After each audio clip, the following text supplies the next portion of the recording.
Inalantaw na sa Department of Environment and Natural Resources ang posible nga pagsuspenso sa operasyon sa Davao City Sanitary Landfill human sa nahitabong landslide sa barangay New Carmen ning syudad ni adtong Miyerkules, Mayo 20, 2026. Diin usa ka kinabuhi ang nakalas, duha ang samdan ug duha ang kasamtangang missing.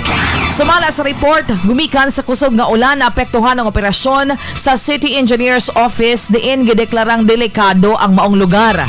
Gani dugay na sab gina-monitor ang landfill kung tapukanan sa mga basura, gumikan sa mga isyu niini sama sa kakulang sa permit, mga problema sa sistema sa hugaw nga likido gikan sa basurahan ug taas nga bakilid niini.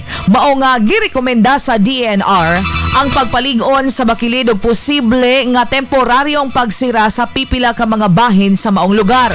Sumala pa ni DENR Secretary Juan Miguel Cuna, importante nga mapaspasan ang corrective measures ug siguruhon ang kaluwasan una pamantugtan nga ibalik ang operasyon sa landfill.